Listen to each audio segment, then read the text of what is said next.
இந்த பாகிஸ்தான் அந்த 15 பிளேயர்ஸ் இருக்காங்க பாருங்களேன், அவன் எத்தனை குளோபல் லீக் T20ல போய் ஆடுறான் அப்படின்னு நீங்க பாருங்க. ஒரு குளோபல் லீக் PSL, ஓகே, பயங்கர டஃப் பிச்சு, எல்லாம் 220 பாரு, ரொம்ப கஷ்டமா இருக்கும் ரன் அடிக்கிறதுக்கு. ஓகே, இந்த தப்ரே ஷாம்சி ஓபனிங் இறக்குனா கூட அவர் கொஞ்சம்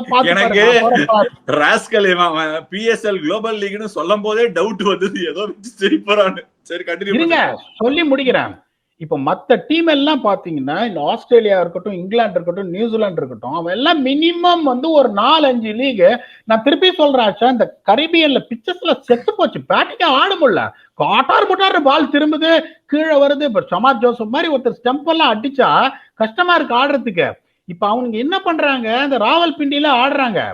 இப்ப உங்களுக்கு ஆனஸ்டா சொல்ற, ராவல்பிண்டி, முல்தான்லாம் அதுலயே எப்படின்னா உங்களுக்கு இங்க விக்கெட் எடுத்துட்டு இப்படி எல்லாம் செலிப்ரேஷன்ஸ் எல்லாம் பண்றாங்க. ஓகே.